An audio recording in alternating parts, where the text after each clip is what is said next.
शाही जी, विनय वर्मा जी, पूर्व मंत्री डॉक्टर सतीश द्विवेदी जी, गौ सेवा आयोग के उत्तर प्रदेश के उपाध्यक्ष श्री महेश शुक्ला जी, इस कार्यक्रम के संयोजक गुरु गोरखनाथ ज्ञान स्थली के अध्यक्ष श्री पूर्व विधायक राघवेंद्र प्रताप सिंह जी, निदेशक प्रवीण पांडे जी, प्रदीप सिंह जी, आकाश सिंह जी, कार्यक्रम में उपस्थित भारतीय जनता पार्टी के जिला के अध्यक्ष श्री कन्हैया पासवान जी, जिला प्रभारी हरिचरण कुशवाहा जी, आज के इस समारोह में उपस्थित सभी गणमान्य अतिथिगण, शिक्षा जगत से जुड़े हुए सभी हमारे विद्वान शिक्षकगण और भारी संख्या में जनपद सिद्धार्थनगर, भारत भारी, डुमरियागंज और आसपास के क्षेत्र से जुड़े हुए सभी उपस्थित बहनों और भाइयों, भारत भारी की इस पावन धरा को मैं कोटि कोटि नमन करता हूं। दुनिया के अंदर करुणा और मैत्री का संदेश देने वाली पावन धरा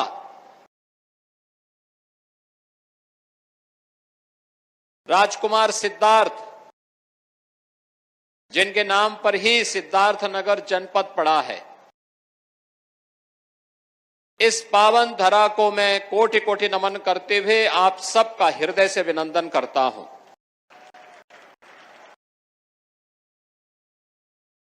वासंतीय नवरात्रि की आज सप्तमी तिथि है।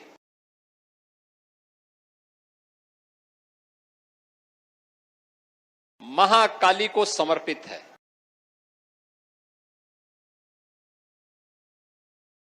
सनातन धर्म की परंपरा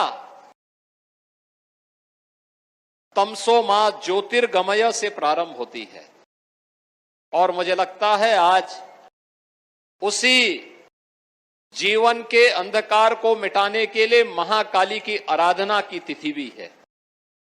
और इस अवसर पर इस भारतवारी में डुमरियागंज विधानसभा क्षेत्र में गुरु गोरखनाथ ज्ञान स्थली का लोकार्पण का कार्यक्रम हो रहा है। इस अवसर पर मैं यहां के सभी वासियों को हृदय से बधाई देता हूं, अपनी शुभकामनाएं देता हूं।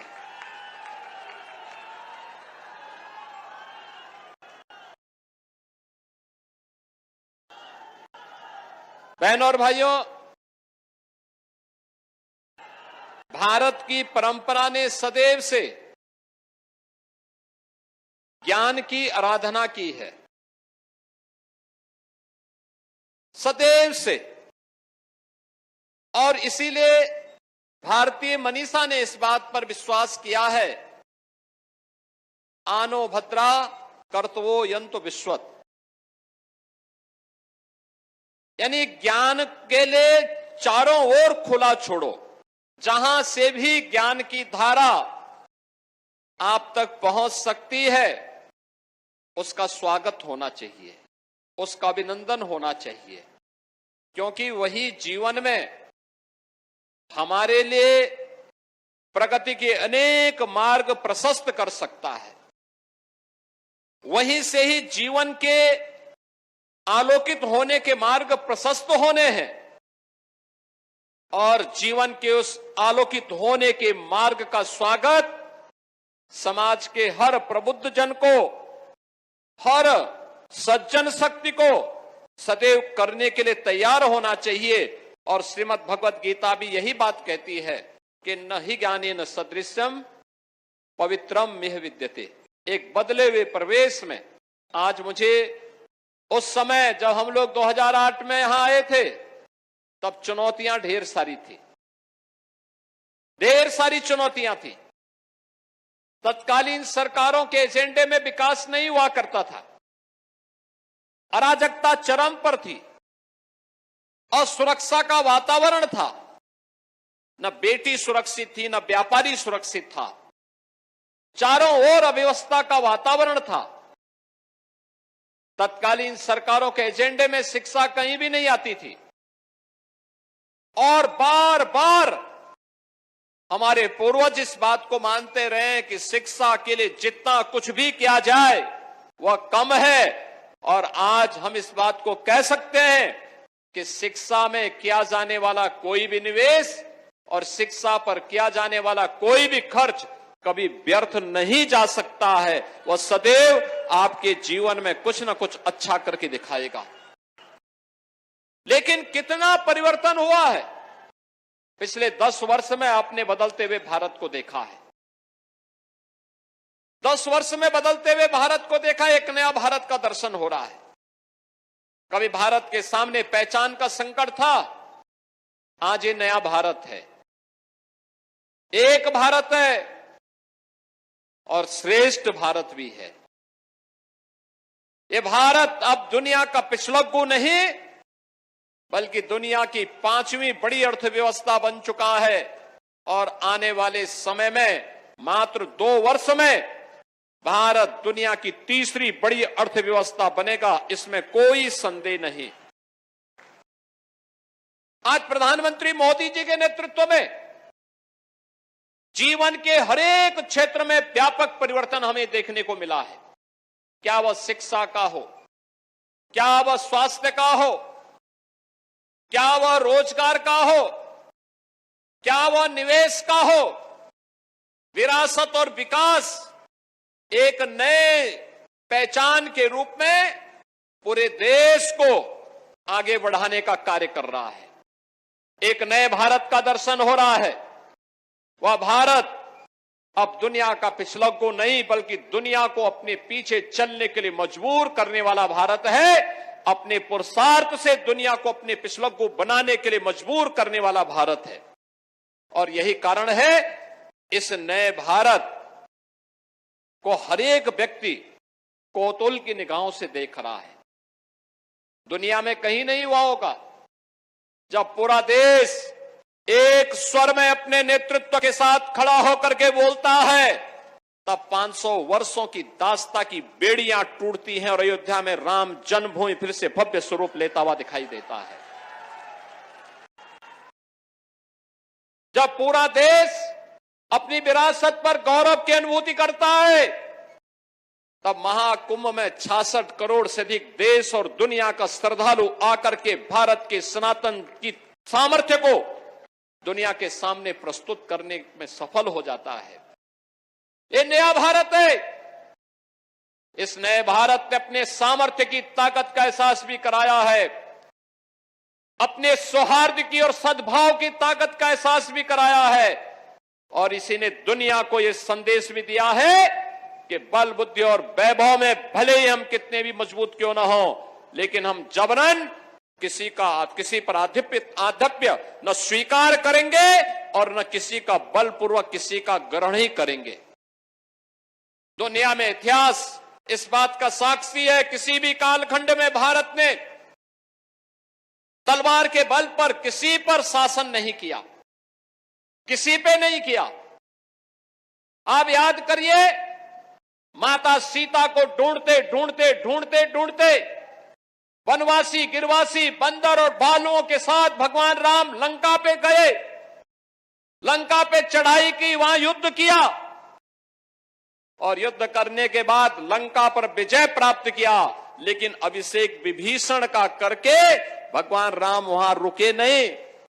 लक्ष्मण जी को लगा कि नहीं, हमें कुछ दिन रुकना चाहिए, तो जीता हुआ भाग है हमारा। लेकिन भगवान राम ने कहा नहीं, भगवान राम ने कहा नहीं, अपि स्वर्णमयी लंका नमे लक्ष्मण रोचते जननी जन्मभूमि से स्वर्गादपि गरीयसी। हे लक्ष्मण, याद रखना, चाहे यह लंका कितनी भी स्वर्णमयी क्यों ना हो, कितनी भी वैभवशाली क्यों ना हो, लेकिन हमें मेरे लिए रुचिकर नहीं है। क्योंकि हमारे संस्कार क्या है कि जन्म देने वाली मां और जन्मभूमि से बढ़कर के कुछ भी नहीं हो सकता है। और भगवान राम लंका को मुक्त करके वापस सीधे अयोध्या की ओर प्रस्थान कर गए। बहनों और भाइयों, भगवान राम ने कृष्णकंधा पर बाली को मार करके अभिषेक सुग्रीव का किया। उन्होंने वनवास के कालखंड में ऋषि मुनियों को अभय प्रदान किया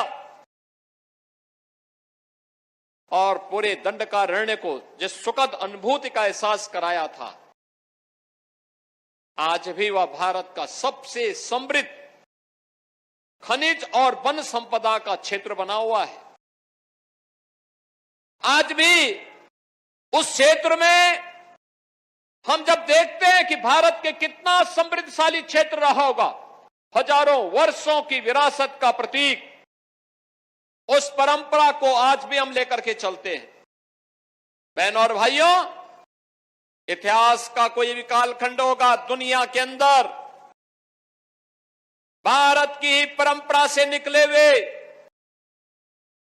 बौद्ध परंपरा उसी का एक हिस्सा है। याद करिए,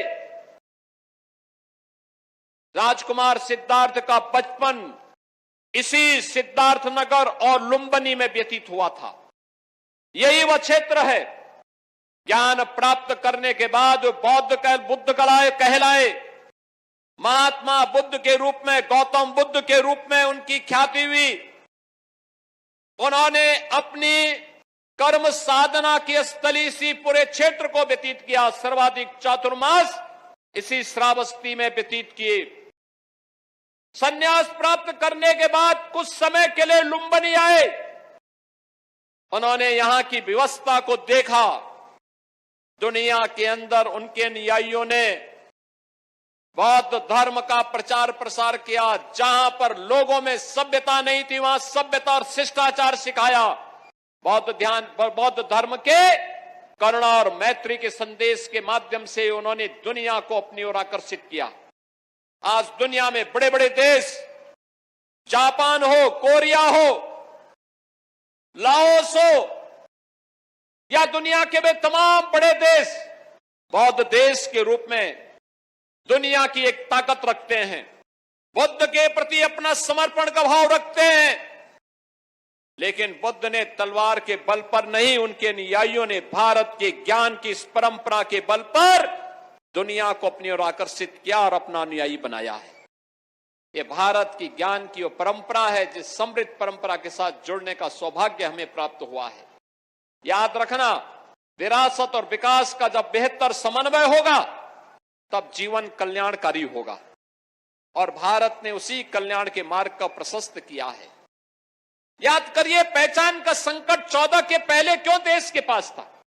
इसलिए था क्योंकि पहले की सरकारें विरासत पर नहीं, भारत की विरासत को कोसते थे। वे कहते थे राम और कृष्ण तो मिथक हैं। 14 के पहले की सरकारें कहती थी, प्रदेश की हो या देश की हो, वे राम और कृष्ण की परंपरा पर विश्वास नहीं करते थे। वे भारत की ज्ञान की परंपरा को कोसते थे।